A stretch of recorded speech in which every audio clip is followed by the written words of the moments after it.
Petro Projik, technical training means clarity and confidence. Today, we are explaining 3 essential elements in welding.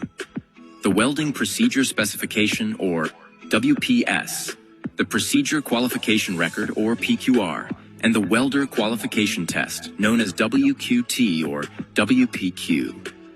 A welding procedure specification is a detailed set of instructions for welders.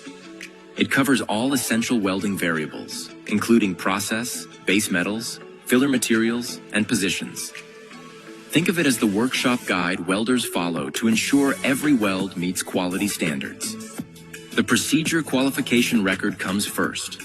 This office document records the exact parameters and results from a test weld.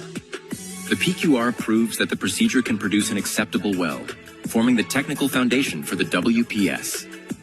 Next, the Welder Qualification Test, or Welder Performance Qualification, evaluates the welder's skill.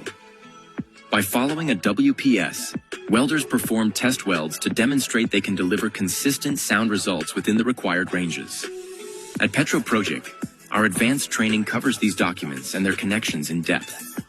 We turn knowledge into capability, ensuring you understand how PQR leads to WPS and how WQT certifies welding skill. Achieve success with Petro Projik.